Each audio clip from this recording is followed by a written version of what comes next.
atau mempelajari ilmu ikhlas iku fardun fardu, wajib belajar ikhlas. Tapi kalau di metode pertamanya belajar apa? Belajar syariat dulu. Yang dipelajari sholat apa dulu? Tahu dulu syarat sahnya, nanti rukunnya sholat.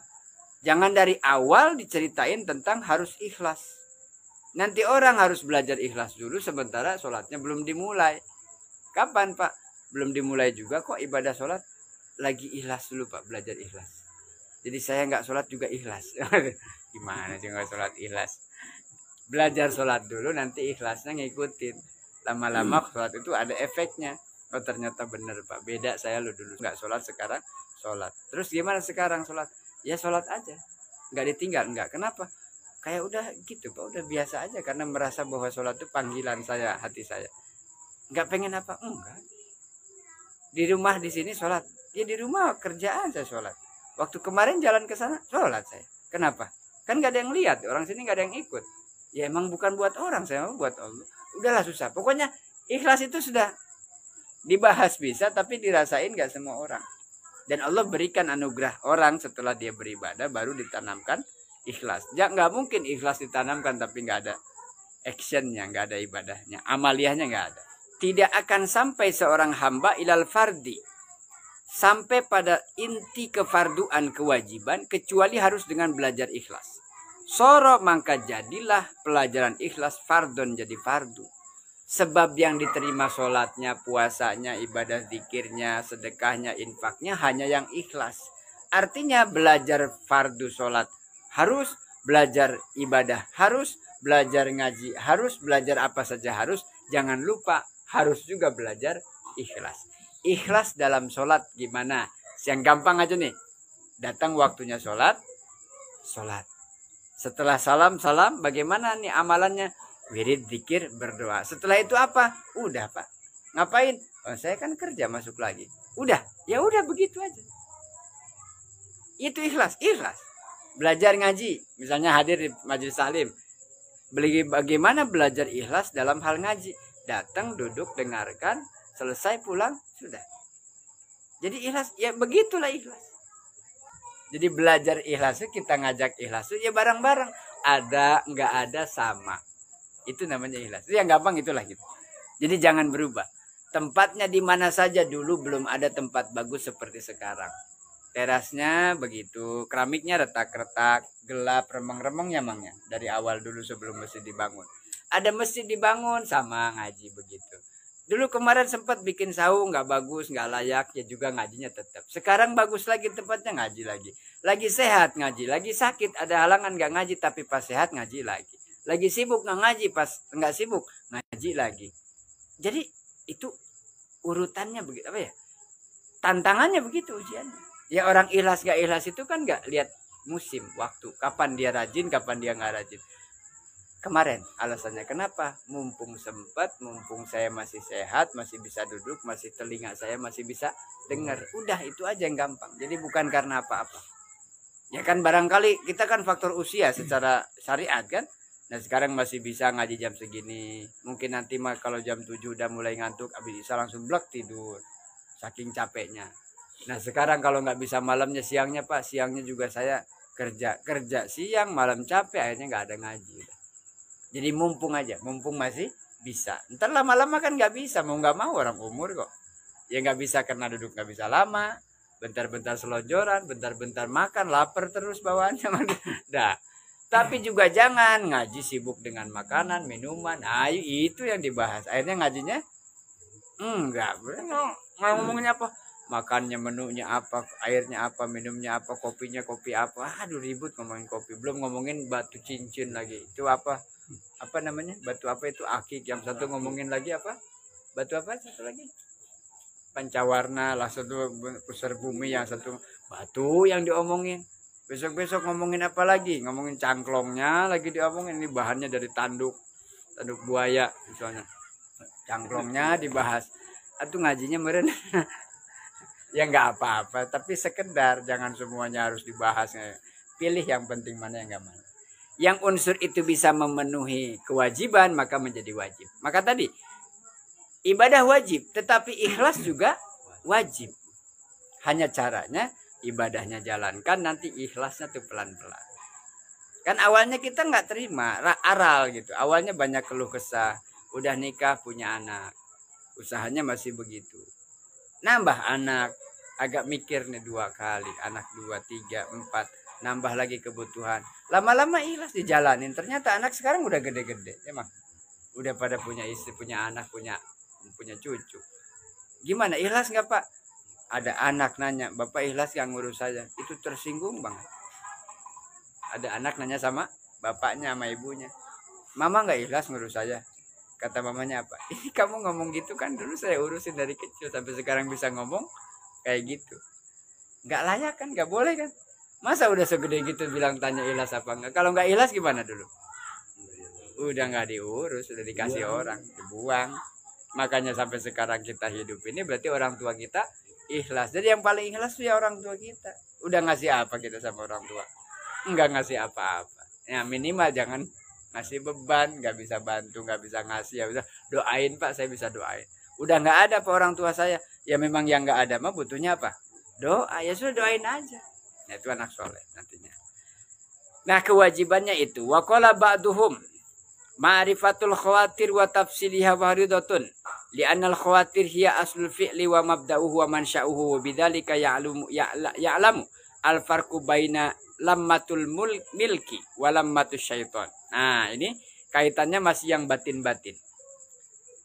Awal bahasannya adalah tentang ikhlas.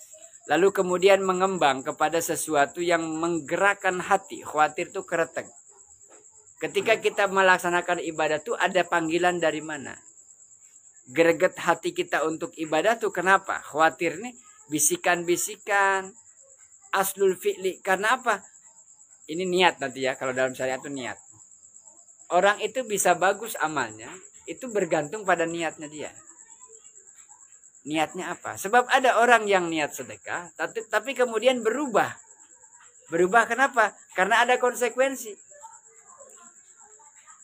Saya Pak mau bantu Pak di sini, buat bangun pesantren. Atau enggak masjid dah. Saya kirim 1 pick up atau 1 truk pasir. Tapi nitip ya. Setelah masjid jadi, ketua DKM-nya saya. Iya Pak. Ya kan berubah arah tuh. Tadinya mau sedekah niat, tapi minta titipan. Itu titip tadi tuh. Ya kalau nggak ketua DKM, saya dah bendahara. Ini ada yang membelokkan gitu. Oke lah. Niatnya apa nih? Ibadah haji, sedekah, jariah, infak, zikir, wirid. Tapi ditarget. Kalau nggak tercapai berarti udahan. Berubah niatnya. Nah ini kereteg hati itu yang dalam bahasa syariat. Niat itu menentukan. Makanya ketika dipelajari di awal orang harus benar-benar niat dipelajari lafadznya. Di hatinya harus ada niat. Itu supaya membantu hati. Supaya nggak belok gitu niatnya. Makanya ketika amal rusak tuh. Yuk kita kembalikan lagi sama niatnya. Dulu niatnya apa sih waktu bikin masjid? Balik lagi ke situ. Ada kemudian ribut soal pengurus, ribut soal anggaran, ribut soal berantem supaya masjid gak ada kegiatan nih. Kumpul lagi bareng. Yuk kita balik lagi dulu waktu pertama kita bangun masjid capek-capek itu niatnya apa? Niatnya apa? Waktu bikin pesantren itu niatnya apa dulu? Kok sekarang ribut yang ini gugat ini, gugat ini, gugat ini. Waktu dulu bikin masjid gugat ini. Itu kan masjid saya yang bangun. Itu kan gentengnya dari saya. Itu catnya kan dari saya. Dan semuanya. Saya pernah ngasih kopi 2 gelas waktu itu. Kopi 2 gelas udah habis berapa kilo. Dia 2 gelas ngungkit-ngungkit kira-kira gitu. Ya, artinya orang tuh bisa berubah niat karena apa? Itu tadi. Makanya ibadah tuh berat secara hakikat. Kenapa? Memang bukan cuma amaliyahnya aja tapi harus batiniahnya. Apa? Ikhlas tidak. Nah kalau sudah bicara ikhlas itu ya bicara tentang hakikat ibadah. Sebab tadi tidak ada Allah perintah orang beribadah kecuali harus dengan ikhlas. Maka setelah bisa amalannya, sekarang belajar ikhlasnya.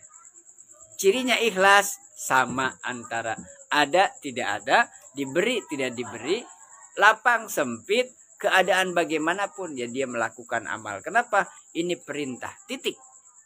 Lepas dari masalah saya begini, nggak ada urusan. Ini perintah. Kenapa ngaji? Ini kewajiban saya. Kenapa deras kitab? Saya bisanya itu. Niatnya itu. Kenapa tidak itu ini? Terus. Nah lama-lama ikhlas. Ikhlas dalam bidang apa? Dalam bidang ngaji. Apa buktinya? Ada yang ngasih yang ngaji, nggak ada yang ngasih yang ngaji, besar yang ngaji, sedikit ngaji, lambat ngaji, nggak telat tuh ngaji, tepat juga ngaji, jamaah banyak ngaji, sedikit ngaji, hujan angin dor-dar gelap ngaji, ya enggak? Itu mulai ada cirinya. Tapi juga nggak bisa bilang berarti kita sudah ikhlas, Pak. Nah itu kalau sudah pertanyaan begitu kita nggak bisa pastikan karena yang tahu ikhlasnya hanya Allah aja. Kita mah bersyariat. Syariatnya apa? Buktinya masih pada ngaji. Berat nggak? Berat. Untuk bisa istiqomah sampai sekarang tuh. Ya kan pernah namanya apa? Pasang surut. Ngaji banyakan sedikit lagi. Tuh rame lagi, sepi lagi. Kalau kita nggak sabar-sabar dalam hal itu, udah-udahan kan? Sayanya sabar, jamaahnya sabar, ada nggak ada yang ngaji, gitu. Kadang sampai kopinya barengan, mungkin juga barengan juga, lapar, ya ngantuk, ya capek, ya lelah, hujan, pokoknya mah. Nah, udah kita lewatin semua tuh. Nah, tapi masih bisa berjalan juga berarti diuji kesabarannya sampai berapa bang? Belajar apa tadi? Ikhlas. Jadi wajib beramal, wajib melaksanakan ibadah, tapi juga wajib belajar ikhlasnya. Berarti inti daripada ibadah itu belajar ikhlas. Puncaknya, intinya, karena ibadah banyak, segala macam amalan banyak juga, kalau tidak dibarengi ikhlas, itu yang disebut tadi batal tuh. Banyak ibadah tapi tidak ikhlas ya batal, gugur pahalanya, banyak yang merusak. Di Quran banyak contohnya. Lan tanalul birra hatta tunfiqu mimma tuhibbun.